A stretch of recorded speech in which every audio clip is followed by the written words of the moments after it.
Acompanhe comigo agora a leitura do texto bíblico. Do Evangelho de João, capítulo 4, o qual descreve de maneira preciosa esta narrativa apresentada em resumo neste vídeo. A palavra do Senhor nos diz o seguinte: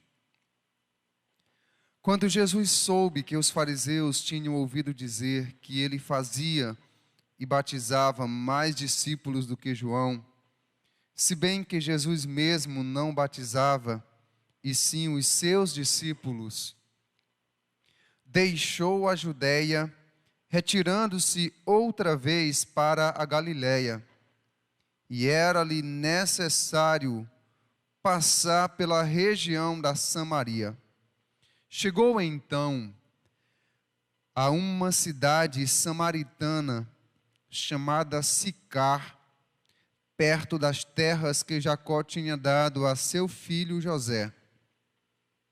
E ali ficava a fonte de Jacó. Cansado da viagem, Jesus sentou-se junto à fonte. Era por volta do meio-dia. Nisso veio uma mulher samaritana tirar água.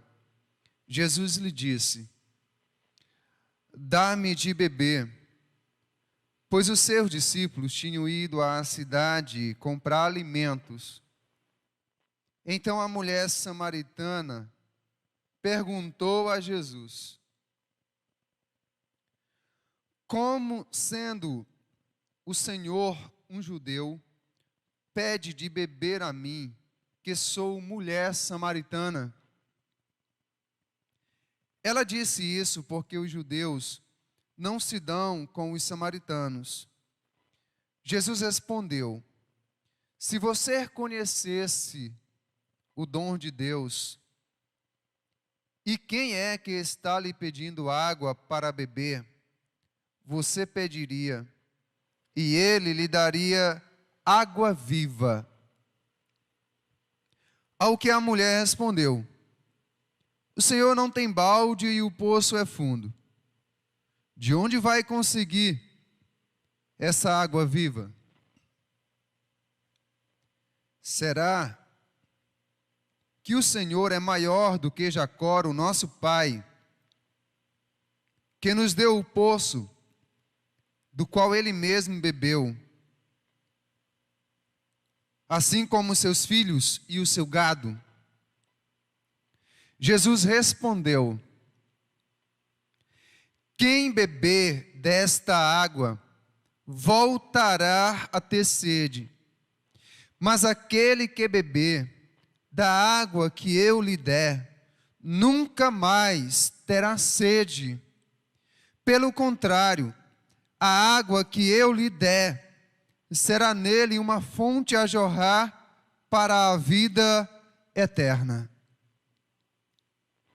A mulher lhe diz: Senhor, quero que me dê dessa água, para que eu não mais tenha sede, nem precise vir aqui buscá-la. Jesus disse: vá, chame o seu marido e volte aqui. Ao que a mulher lhe respondeu: não tenho marido. Então Jesus disse: você tem razão ao dizer que não tem marido, porque já teve 5, e esse que agora tem não é seu marido. O que você disse é verdade. A mulher então lhe disse: Senhor, vejo que o Senhor é profeta. Nossos pais adoravam neste monte, mas vocês dizem que em Jerusalém é o lugar onde se deve adorar. Jesus respondeu: mulher, acredite no que digo. Vem a hora em que nem neste monte, nem em Jerusalém, vocês adorarão o Pai.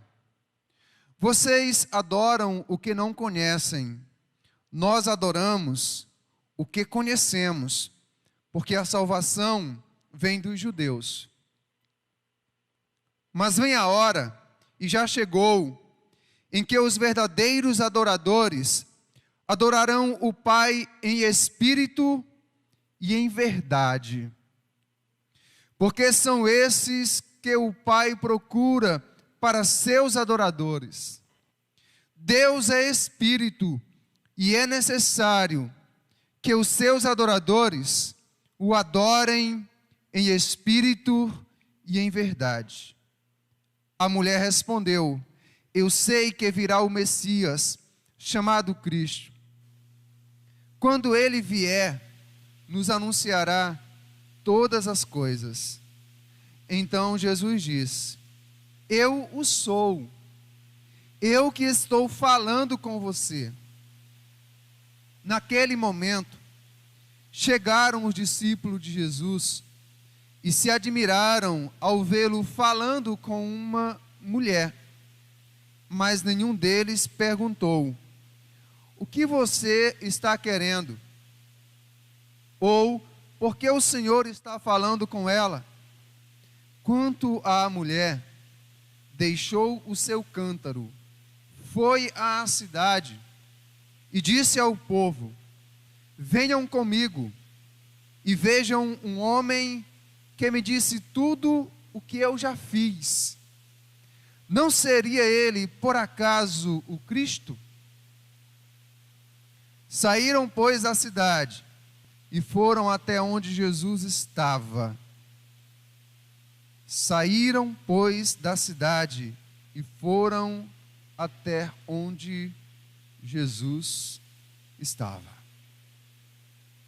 Como já foi compartilhado com os irmãos, também nos grupos de WhatsApp, nas redes sociais, hoje nós vamos estar trabalhando com a igreja o tema Jesus, a fonte que jorra para a vida eterna, dentro dessa série de mensagens bíblicas, de estudos bíblicos que temos compartilhado já há vários dias com o tema geral Encontros Transformadores com Jesus.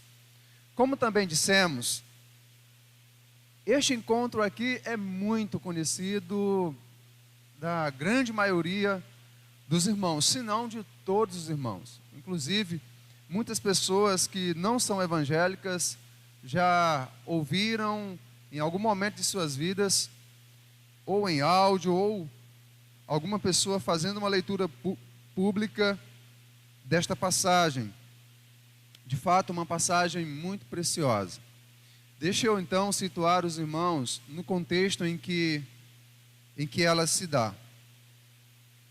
Jesus está buscando evitar alguns debates acerca de batismo, especialmente ali com o grupo dos fariseus, dos saduceus, que sempre foram pedra de tropeço no caminho e em todo o ministério terreno de Jesus.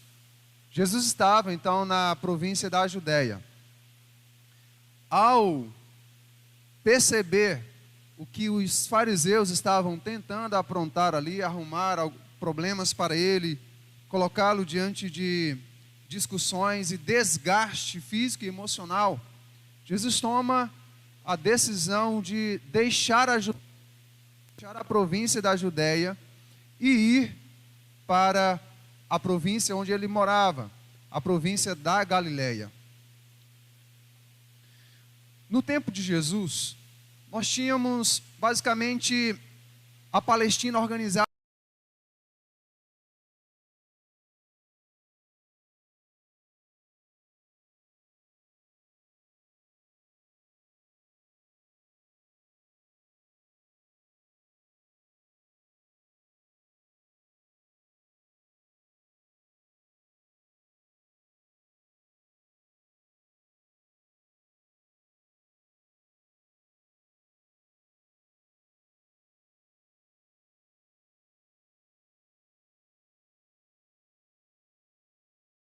forma ele chegava muito mais depressa ao seu objetivo, chegaria muito mais depressa à província da Galileia para a qual ele estava se dirigindo. Um outro caminho levaria mais que o dobro do tempo, ele teria que atravessar o Rio Jordão pelo menos umas 2 vezes, se fosse fazer o outro caminho. Mas o Senhor decide então pegar esse caminho que atravessava Samaria.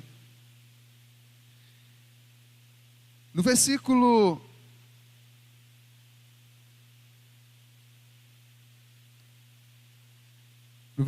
de número 4, diz que era-lhe necessário passar pela região da Samaria. Após empreender então a sua caminhada, ele chega a uma cidadezinha pertencente a essa província da Samaria, uma cidadezinha de Sicar. E ali havia um poço, e o Senhor chega então, exausto, cansado, se senta ali, conforme o vídeo que nós também vimos, e se aproxima uma mulher para tirar água do poço. Segura aqui um pouquinho. Olhe para cá agora. Se você tivesse que listar, se você tivesse que fazer uma lista com as 3 maiores dores que uma pessoa pode enfrentar nesta vida, como seria composta a sua lista? Quais dores, se você fosse listar, ocuparia a sua lista?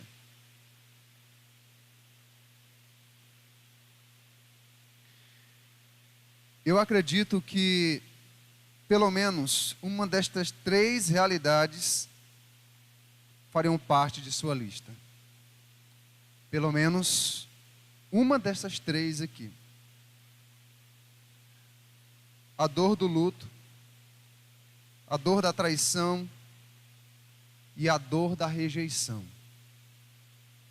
Luto, traição e rejeição. Talvez para você existam outras dores que sejam intensas, que sejam profundas e que marcam negativamente as nossas vidas. Mas para mim eu acredito que estas são as principais. E eu penso que a maioria de nós já passamos por algumas delas. Se não todos nós, mas a maioria de nós já passamos por alguma dessas dores. Do luto, da traição, da rejeição. No entanto, existem muitas pessoas que já passaram ou que ainda estão sofrendo todas elas ao mesmo tempo. Não apenas uma delas. Todas elas ao mesmo tempo. São pais, mães, filhos, maridos e esposas em busca de cura, consolo e transformação para suas vidas atribuladas. E pastor Fábio, por que o Senhor está citando? Por que você está citando essa situação? O que ela tem a ver com o texto que lemos?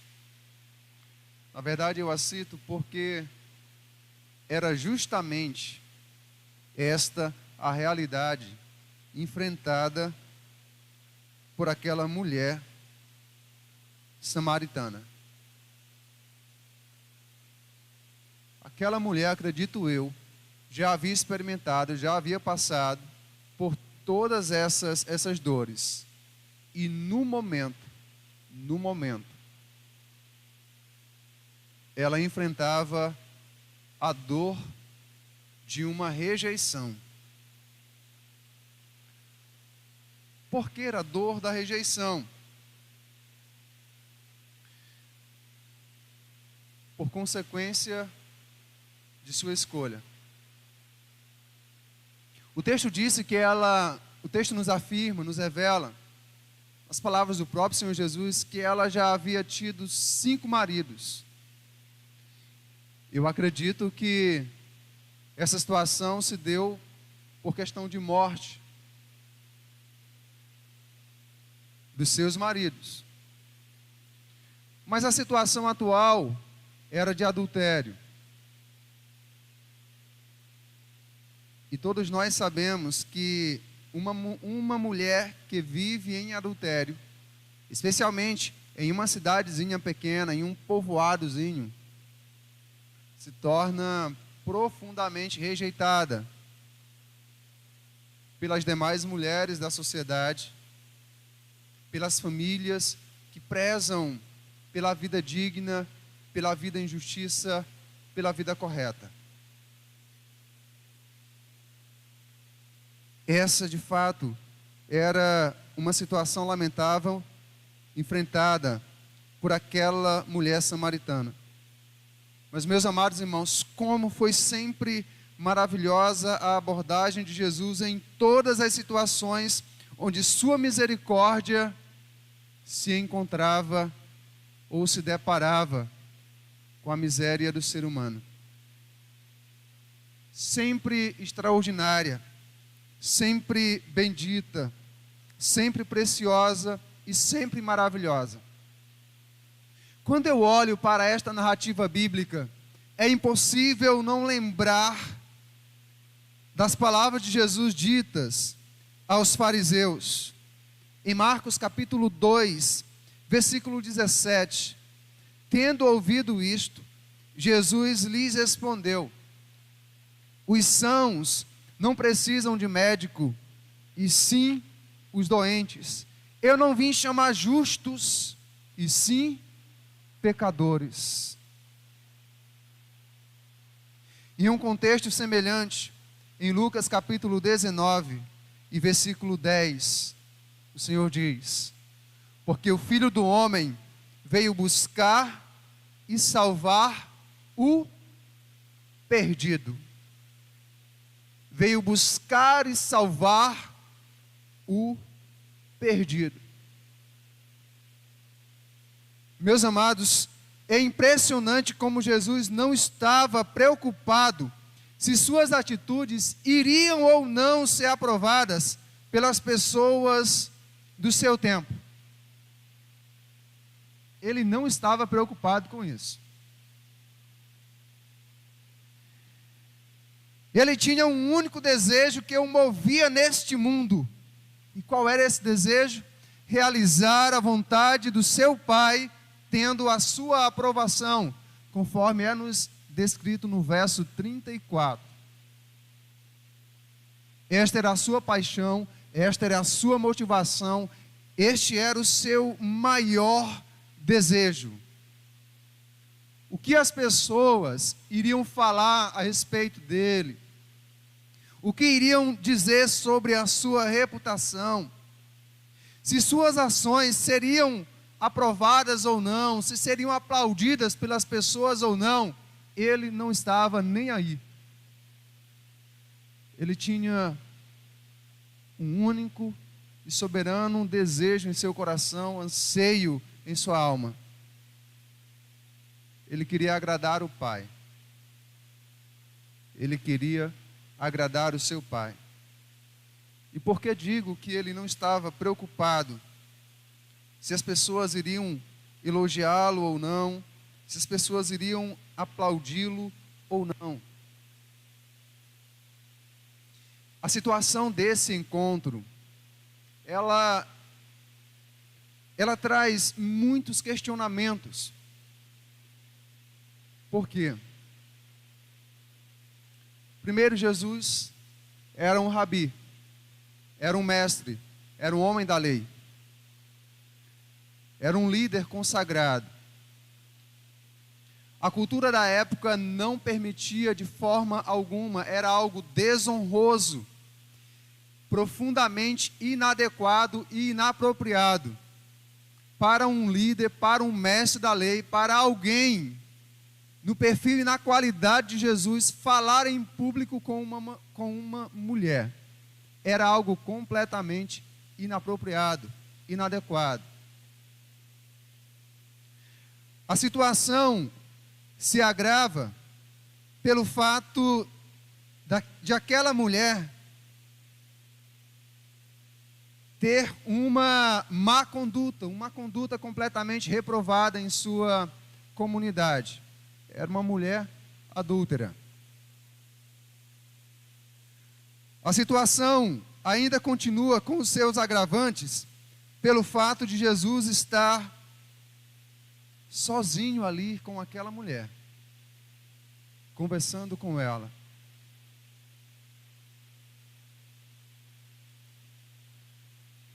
Mas Jesus não estava preocupado com o que aquela sociedade, com o que as pessoas do seu tempo iriam dizer, nem tampouco com o que o grupo dos apóstolos, dos seus discípulos, iriam pensar.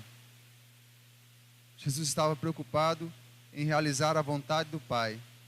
E qual era a vontade do Pai naquele momento?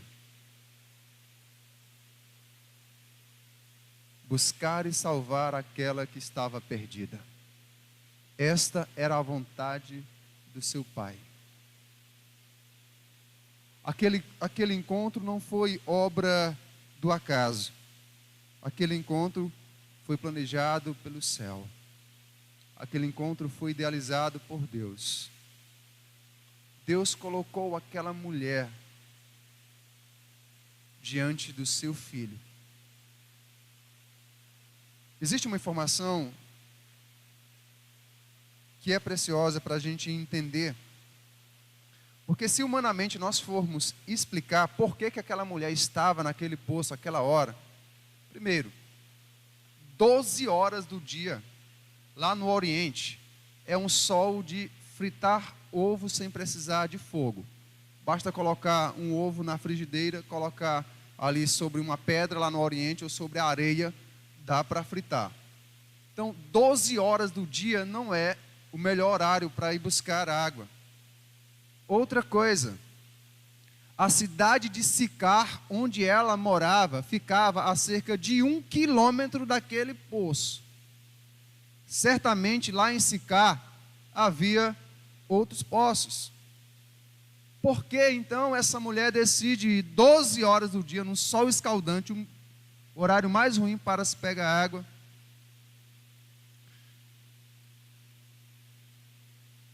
Naquele dia. Porque Deus a levou ali. Porque o Senhor quis que ela se encontrasse com o único que poderia e que pode restaurar a todos que se encontram com Ele, independentemente da circunstância. Eu preciso perguntar: qual o maior anseio de nossa alma? A aprovação de Deus ou os aplausos dos homens? Estou mais preocupado com o que as pessoas irão pensar de mim ou com os pensamentos de Deus a meu respeito? Muitas vezes nós perdemos a oportunidade de sermos usados por Deus para ministrarmos na vida de alguém que está precisando, de alguém que está necessitando, por vergonha, por preocupação com nossa reputação, nosso bem-estar, e o que vão pensar? O que vão pensar de mim? O que vão falar a meu respeito?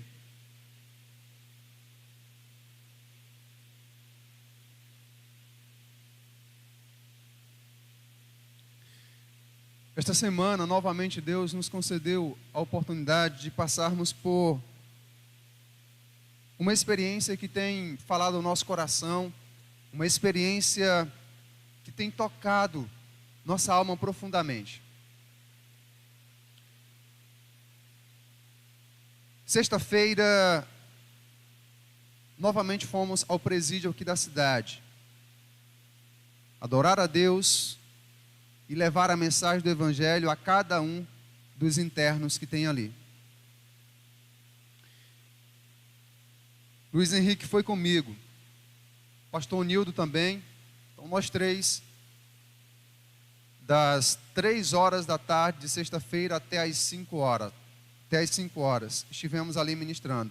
Quando saímos, eu compartilhei com o irmão Luiz Henrique.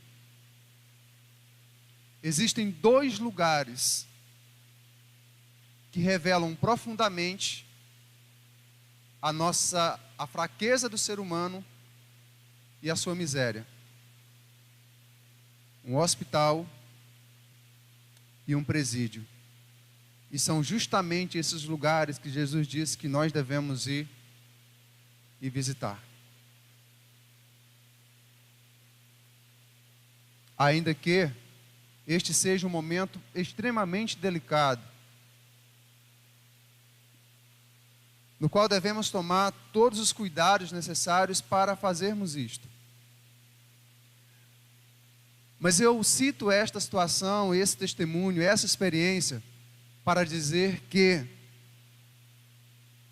muitos dos cristãos, mesmo quando não havia pandemia ou proibições, mesmo quando o acesso era fácil a estes lugares, a maioria dos crentes, dos cristãos, nunca foram visitar alguém numa situação dessa. Pastor,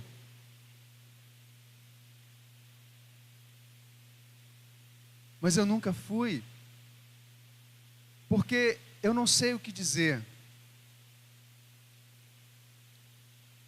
Quando nós não sabemos o que dizer, devemos pelo menos lembrar do que Jesus disse. Não se preocupem, porque nessas horas, o Espírito Santo do Pai colocará no coração e nos lábios de vocês a palavra que vocês devem dizer. E se ainda assim, diante de uma palavra tão encorajadora como esta, você não se sentir apto, qualificado ou capacitado para fazer isto, certamente, pelo menos orar você pode. Pelo menos fazer uma oração você pode. Mas a maioria não fizeram isto, não fazem isto, não é por falta de capacitação ou qualificação. É por uma questão do coração mesmo.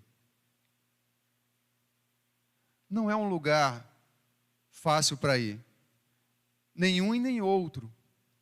E novamente, nos dias que estamos vivendo, se tornou extremamente agravado ou agravante uma visita desta forma.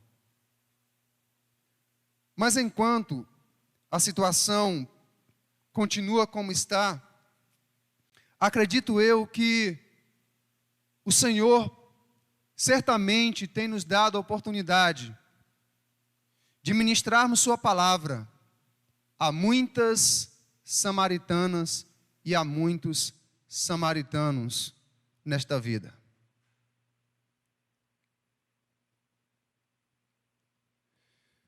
Que aprendamos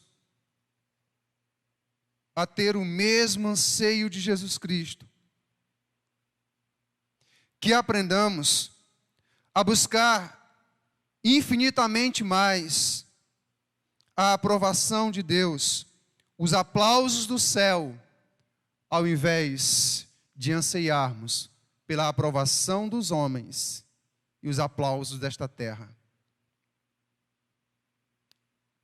O que de fato essa passagem bíblica nos revela sobre a pessoa de Jesus Cristo? E aqui nós separamos pelo menos 3 grandes verdades ou princípios. Nós poderíamos tirar muito mais, é um texto extenso e profundo, mas pelo menos 3 dentro desse tempo que nós temos. O primeiro deles, através desta passagem preciosa, nós vemos revelado o caráter real da humanidade de Jesus Cristo. Dos versículos de 1 ao 6, nós percebemos que ele se sentiu com fome, com sede e cansado daquela viagem. Esta cena nos mostra claramente a sua natureza humana. Jesus é 100% Deus, mas é também 100% homem, que estava sujeito às mesmas fraquezas que nós temos. É inquestionável a sua divindade. O próprio João, autor desse evangelho, no capítulo 1, diz que no princípio era o verbo estava com Deus, e o verbo era Deus, e o verbo era Deus. O profeta Isaías, certa vez declarou: vocês nunca ouviram, lá no capítulo 40, vocês nunca ouviram que o Senhor, o Eterno, Ele não se cansa e nem se fatiga? Deus não se cansa e nem se fatiga. Pastor, então agora como é que nós vamos entender essa situação? Porque Jesus é 100% Deus. O profeta Isaías declara no capítulo 40 que Deus não se cansa e nem se fatiga. Então como é que Jesus está aqui cansado, com sede e com fome? É porque para nós, o que está sendo revelado aqui, o que está sendo evidenciado, é a sua natureza humana. É o homem Jesus, 100% humano, 100%. É o verbo encarnado em corpo, alma e sangue. A sua natureza humana revelada de forma esplêndida a todos nós.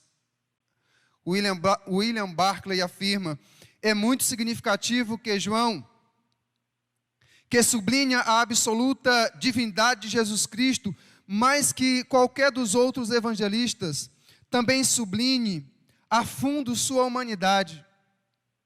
João não nos apresenta um personagem livre do cansaço e esgotamento, o esforço e a luta próprios de nosso caráter humano.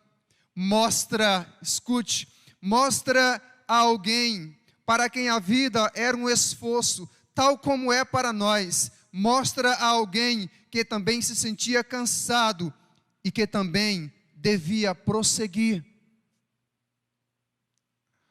Muitas vezes nós estamos cansados, fadigados, de lutarmos, de batalharmos, de lidarmos com um problema que parece não ter fim, que se arrasta já há bastante tempo. Parecemos pessoas esgotadas. Lembre-se, tudo isso o Senhor também enfrentou. E Ele precisou prosseguir. E você também precisa prosseguir. Nós também precisamos prosseguir. Ao ver a sua humanidade revelada desta forma, eu me lembro do que declarou o autor aos Hebreus, no capítulo 4, e versículo 15. Vamos ler todos juntos, Igreja do Senhor, em nome de Jesus. Vamos lá, 1, 2, 3, já. Porque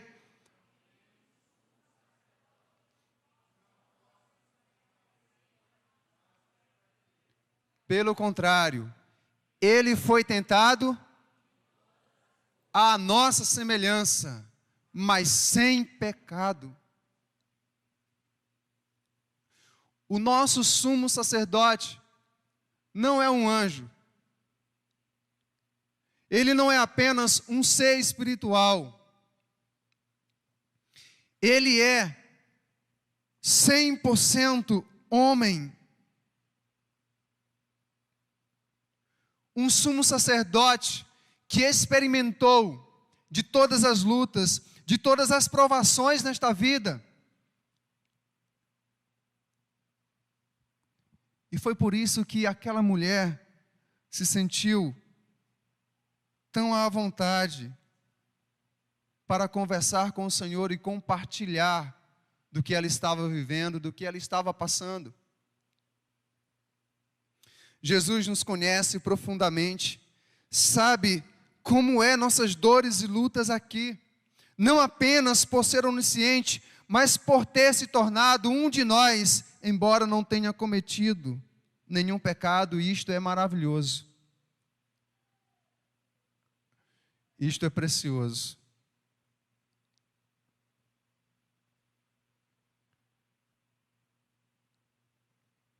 O mesmo corpo que você tem, naquela linguagem bem conhecida, de carne e osso, ele recebeu. A única coisa que ele não recebeu foi a sua natureza, a minha natureza pecaminosa. Todas as lutas e infinitamente mais ele aqui passou. Todas as dores e infinitamente mais do que as que nós passamos e enfrentamos, ele passou, ele enfrentou, ele suportou. O que mais nos revela esta narrativa bíblica? Observando o seu contexto, percebemos que salta aos nossos olhos a profunda compaixão de Jesus Cristo.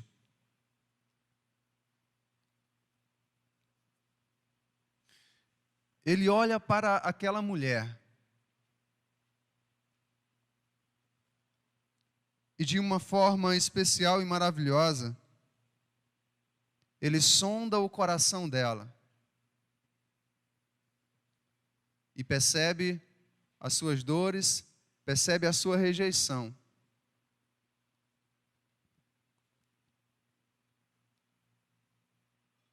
Qualquer um dos mestres daquela época, qualquer um dos sacerdotes daquela época, nem sequer teria dirigido a palavra a um tipo de mulher como aquela.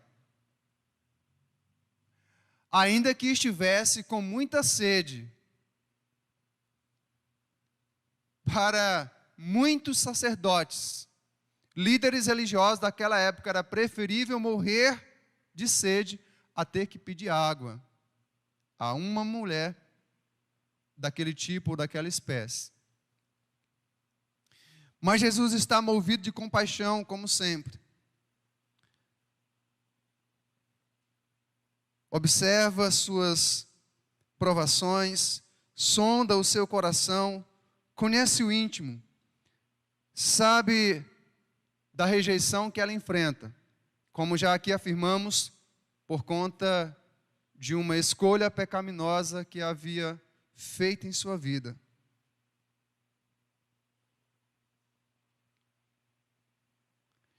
E em sua conversa doce, agradável e profunda com ela, ao lhe pedir água, ela lhe oferece a água, mas oferece resmungando, porque ela reconhece que Jesus é um judeu e ela é samaritana. E há mais de 400 anos havia uma inimizade terrível entre samaritanos e judeus. Não vou explicar aqui a razão disso, porque precisa de um tempo considerável. Mas a verdade é que havia essa inimizade há mais de 400 anos.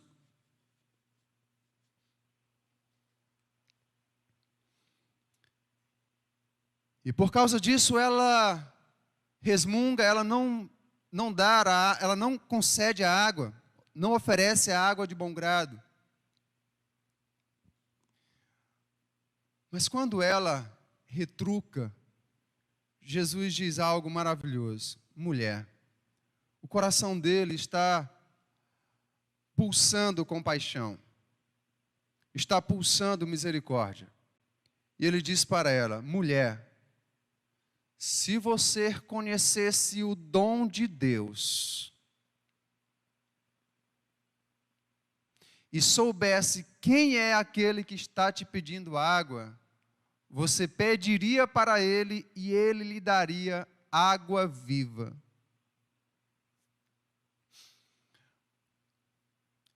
Há duas coisas aqui que nós precisamos entender. A primeira delas, qual é o dom de Deus que Jesus está se referindo? A Bíblia diz que nós devemos ser como o nosso Pai que está nos céus. O próprio Jesus fala lá no Sermão da Montanha, Mateus capítulo 5, 6 e 7. Vocês devem ser perfeitos como o Pai que está no céu, porque Ele faz com que a chuva venha sobre bons e maus, sobre justos e injustos. O dom de Deus também nos ensina que, se o meu inimigo tiver fome, eu devo dar-lhe de comer.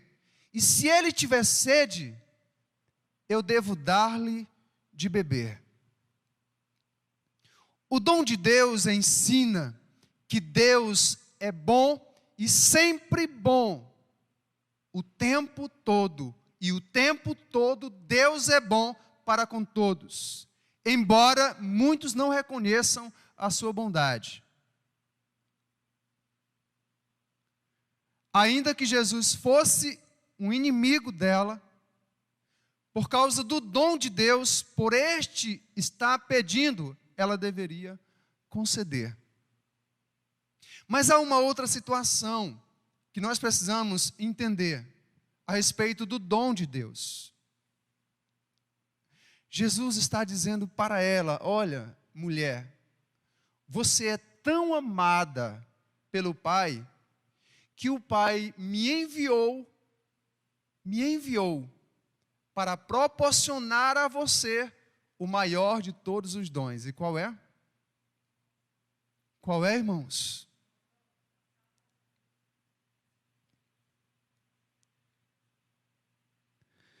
Quem beber desta água tornará a ter sede, mas aquele que beber da água que eu lhe der, nunca mais terá sede. Aquele que beber da água que Jesus dá, nunca mais terá sede de alegria, nunca mais terá sede de fome, nunca mais terá sede de segurança, nunca mais terá sede de uma vida abundante, nunca mais terá sede de vida eterna, porque a água que Jesus oferece é Ele próprio, é Ele próprio. Ainda no Evangelho de João, certa vez ele declarou para um grupo que estava diante dele: se alguém crê em mim, conforme diz as Escrituras, do seu interior fluirão rios de água viva. Rios de água viva fluirão do seu interior. Ao ouvir essas palavras, a mulher não entende. E não entende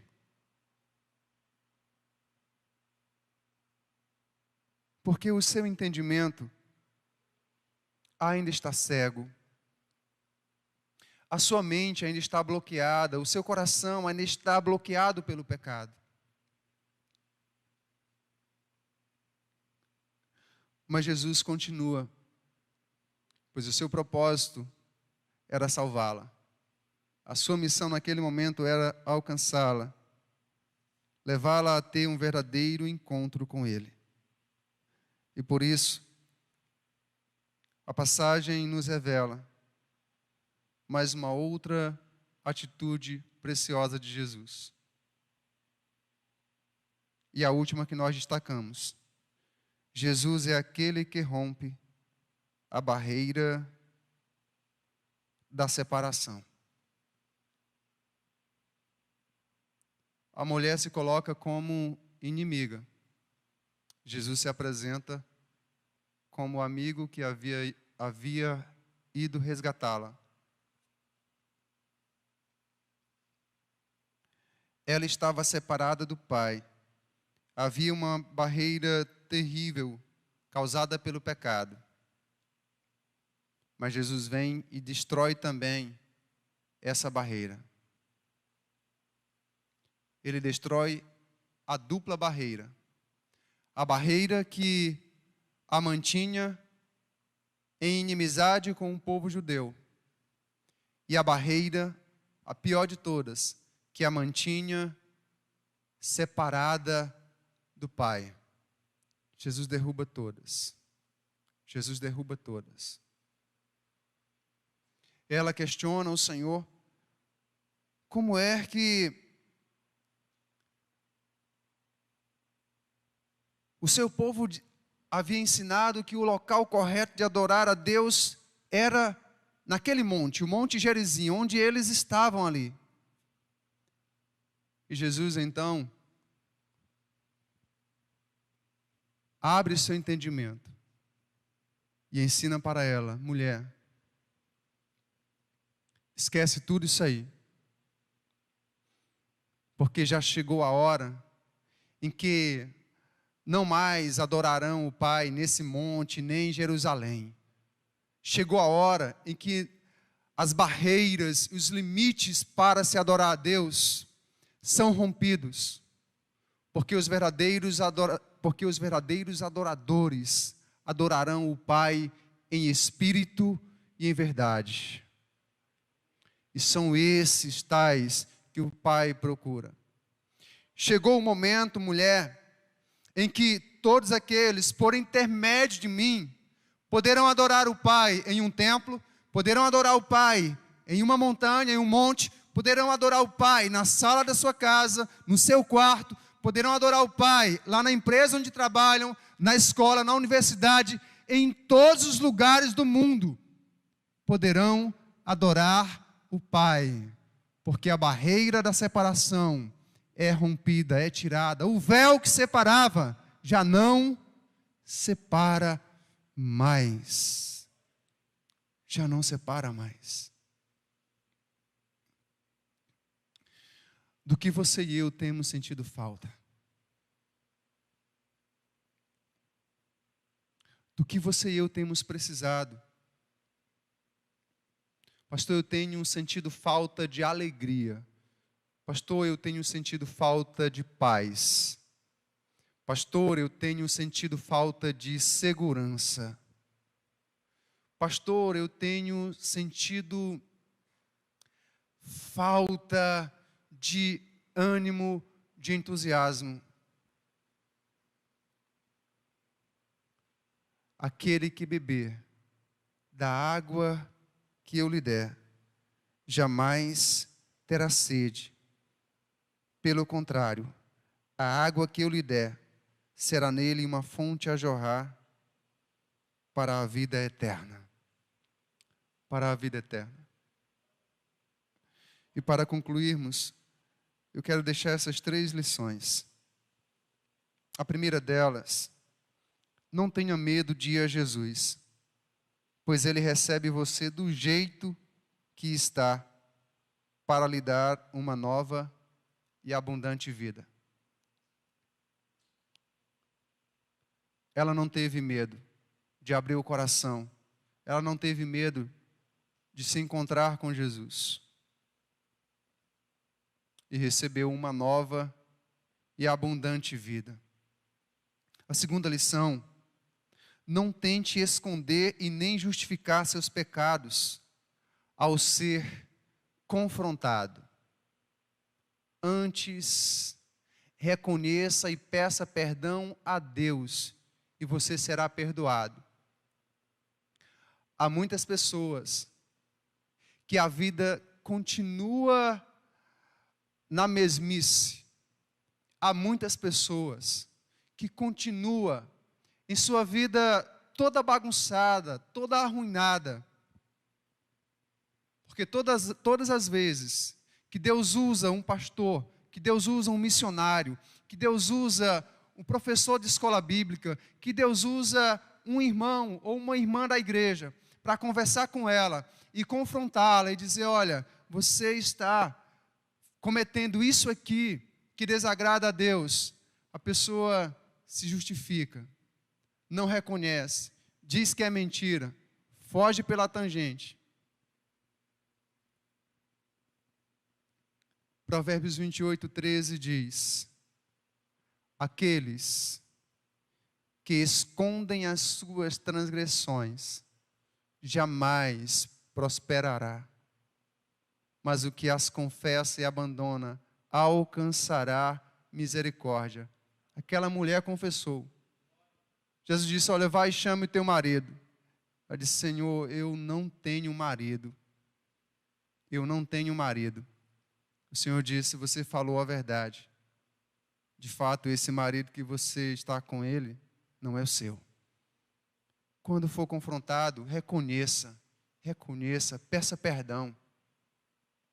Seja um pecado simples ou um pecado mais grave, todo pecado causa a morte. Causa a morte. Não é somente a sucuri ou a anaconda que mata um homem.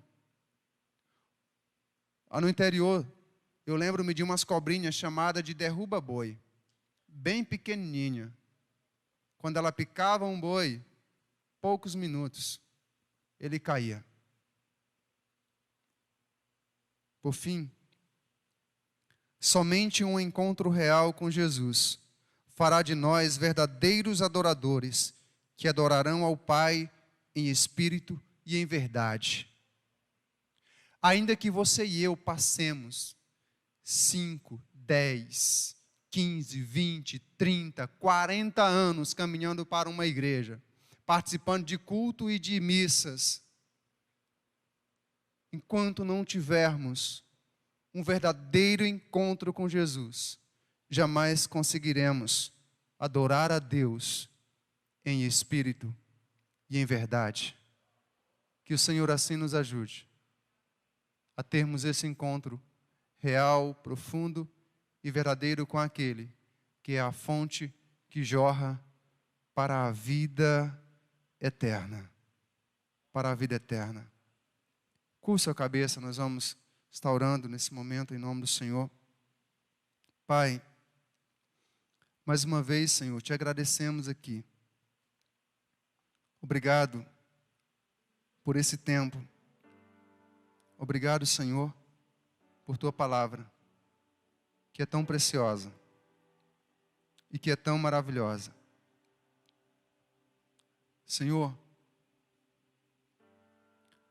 não me permita jamais brincar com o pecado como a gente joga ou brinca às vezes uma partida de futebol, ou brinca com uma bola de ping-pong, ou mesmo em um parque de diversão. Ajude-nos para que olhemos para o pecado sempre como algo mortal e sempre como algo abominável a Ti. Que jamais o Senhor nos permita nos sentirmos confortáveis com Ele.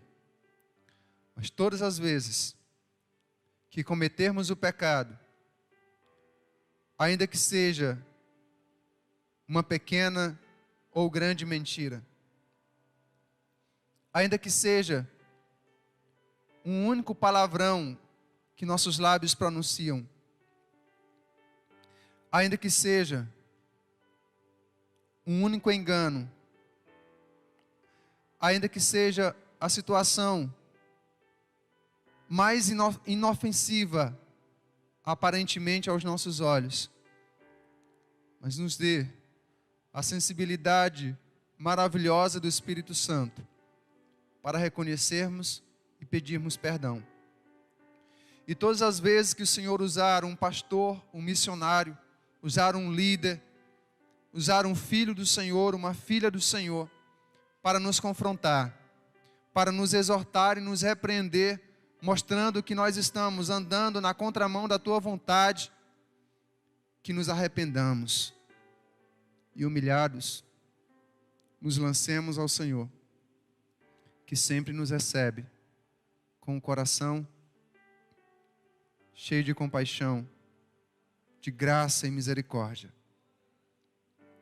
Como é maravilhoso sabermos que podemos ir e nos lançarmos diante do Senhor aos teus pés, reconhecendo nossas limitações e fraquezas e reconhecendo que em tudo o Senhor foi tentado, que o Senhor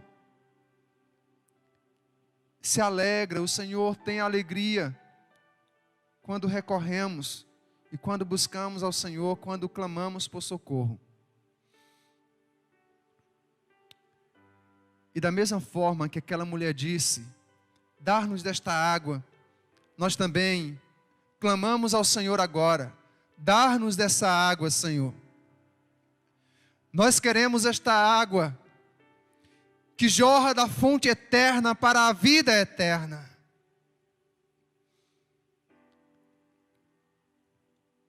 Aqueles que beberem da água deste mundo tornarão a ter sede, mas aqueles que beberem do Senhor jamais terão sede. Nós louvamos o teu nome, Senhor. Nós louvamos o teu nome. E assim te agradecemos pela fé, em nome do Senhor Jesus. Aleluia.